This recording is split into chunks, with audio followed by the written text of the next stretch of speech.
Hozir Qirg'iziston Respublikasiga kelganimizda O'sh shahrida bitta zo'r xursandchilik bo'ldi. Yonimda turgan ikkita mana ko'ribsizlar, Fatima va Zahro qiz, ya'ni egizaklar. Muhammad Bobur akam birinchi eko boshlagan bemorlari. Hozirda ko'rib turganlaringizdek juda ham xursandmiz. Mana farzandlarni ko'tarib kelib turibdi. Yuzlarini chiqarmaymiz aka. Aytmoqchimizki, sizda yoki yaqinlaringizda farzandlikdan aziyat chekyapsizmi? 5 yil yoki 10 yil. Endi biz bularga to'g'ri tushuncha berganmiz. Eko bu qanaqa?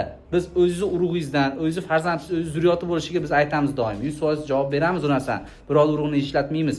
Va ko'rib turganingizdek, otasi yonimizga olib kelib turibdi O'sh shahrida.